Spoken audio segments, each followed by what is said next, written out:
Hello students, good afternoon. In the last class we have ended with the structure of fungi, especially mushroom. I have just told in brief, but I am going to sum up in detail in coming slides. So we shall move on to next. This is how it looks. This is how the actual hyphae look, like a cottony thread. This is in structure when you see, but in actual, if you can see, then just a minute. Yeah, you can see like this, a hyphae which forms a mycelium. It will be there in some fungi. That fungi we are going to refer it as mycelial and won't be there non-mycelial. Yeah. Coming on to this. Okay. So when we talk about thallus organization, especially in higher forms, the mycelium gets organized into loosely woven structure which looks like a tissue called plectenchyma. Yeah, here E should be there. It is called as plectenchyma. Okay, so what is plectenchyma actually? Plectenchyma is the general term which is employed to designate all types of fungal tissues. And the very two most common types of such tissue are prosenchyma and pseudoparenchyma. It is given here, prosenchyma and pseudoparenchyma. So the first structure what is given is pseudoparenchyma, and this is the second structure which we are going to call it as prosenchyma. So what is pseudoparenchyma? When you see, it is a tissue that superficially resembles plant parenchyma. You might have studied a simple permanent tissues, parenchyma, collenchyma and sclerenchyma.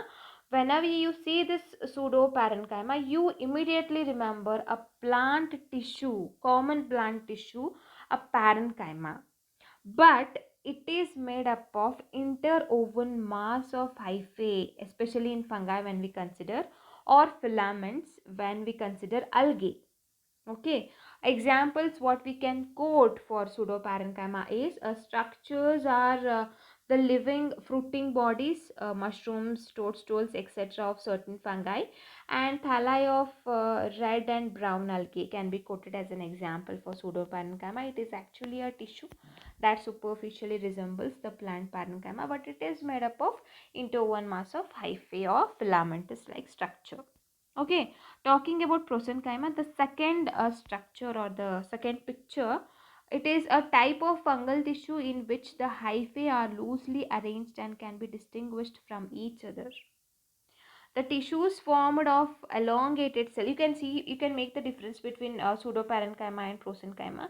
When you see the cells over here, the cells are oval, the cells are spherical, the cells are round in shape. But when you consider prosenchyma, how the cells are filamentous, the cells are elongated. Compared to this, compare with pseudoparenchyma and prosenchyma, you will feel the difference between the structure of the cell, the size of the cell. Here when you consider pseudoparenchyma, the cells are oval or spherical in nature, but when you consider prosenchyma, the cells are filamentous or the cells are elongated, we can see. Okay, the tissue formed of elongated cells, especially those which with the pointed or oblique extremities, such as the principles of ordinary wood, we can say. So this is normally the higher forms of mycelial which gets organized into woven structures which exactly looks like a tissue called plectenchyma. Plectenchyma is actually the general term which is employed to designate all types of fungal tissues, and these are two most important common type of tissues are prosenchyma and pseudoparenchyma. These are the structures. Along with structures I have put the pic. It will be clearly known for you people. So moving on, we have already studied about fungi cell wall is made up of chitin, whereas plant cell wall is made up of cellulose. But in fungi we do have different classes. According to classes, Oomycetes, if it is, then the cell wall is made up of cellulose glucan. If it is Zygomycetes, it is made up of chitin chitosan. If it is Ascomycotina, then mannan glucan. If it is Basidiomycotina, then chitin mannan. If it is Ascomycetina or Basidiomycotina or Deuteromycotina, then chitin glucan. These are nothing but a composition. what cell wall consists precisely, which what it is made up of. But in general, if you want to remember, then you have to remember that the cell wall of fungi is made up of chitin. Okay, fine. Moving on. Yeah. Nutrition. When we talk about nutrition, fungi are chlorophyllous organisms. We have already studied in previous classes that fungi are not autotrophs, they are heterotrophs. Why heterotrophs? Because they do not contain any chlorophyll pigment, they are not green in color, they do not prepare their own food, they depend upon other organisms for its food. Chlorophyllous means which do not contain chlorophyll pigment, such we are going to refer them as chlorophyllous organisms. They live as heterotrophs. You know what is the major difference between autotrophs and heterotrophs. Auto means self, hetero means dependent. They are dependent on other organisms for its food. So when we consider like that, a fungi can be divided into parasites, saprophytes, some forms like symbiotically with other green forms. So when we study about first parasites, what are parasites? The one which obtain their food from the living host. In the earlier classes also I have said when it comes to parasite, it may be ectoparasite or endoparasite. Ecto means the one which is living outside the host. Endo means the one which fungi is living inside the host. Whether outside or inside, it is going to derive the food from the host itself. Okay, so that can be considered to be as obligate or facultative. So when we talk about obligate parasite, the parasite that is dependent entirely on its host is called as obligate parasite. So parasites are nothing but which depend on their host, which will be there in the host, which completes their life cycle in the host, deriving all whatever is needed from the host and destroying it completely. So when we consider obligate parasite, this is the parasite that is dependent entirely on its host, which we are going to refer it as obligate parasite, means it is going to rely completely on the host.